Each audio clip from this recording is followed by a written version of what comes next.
Okay, so having looked at the two formulas that we're going to use for simple interest, right?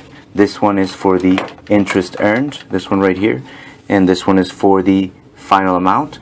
Let's consider one example here and see how we can apply these two formulas, okay?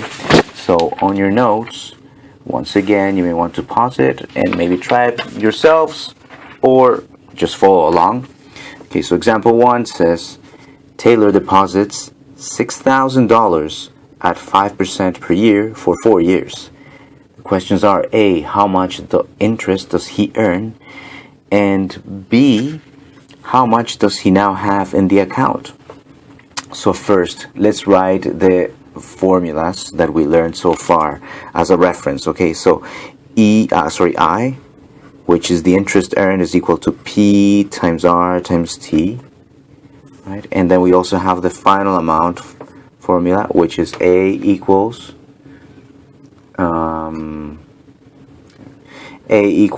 P plus I. Okay, so let's collect our data, right? So Taylor says, remember the definitions for each of these, right? This is the initial amount, the interest rate, and the time, right? Which should be in years. So first, Taylor deposits $6,000. So let's collect our data here. So what's P equal to? What's R equal to? And what is T equal to? So P is equal $6,000. So that's our initial amount, right? $6,000.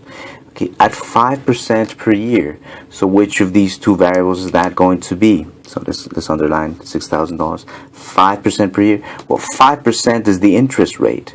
Now, remember on your definition, it said you have to turn it into a decimal.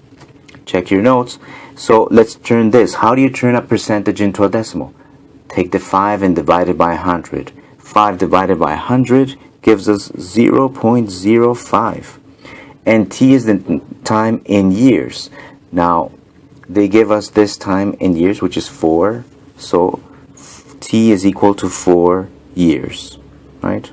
4 years. Okay, so let's calculate the interest rate here. The interest earned, pardon. So we simply apply the formula. I is going to be equal to 6,000 times 0.05 times 4. So you take this number, you put it in your calculator, right? So 6,000 times 0.05 times 4 equals, that gives us $1,200. That means that $1,200 were earned in 4 years, right?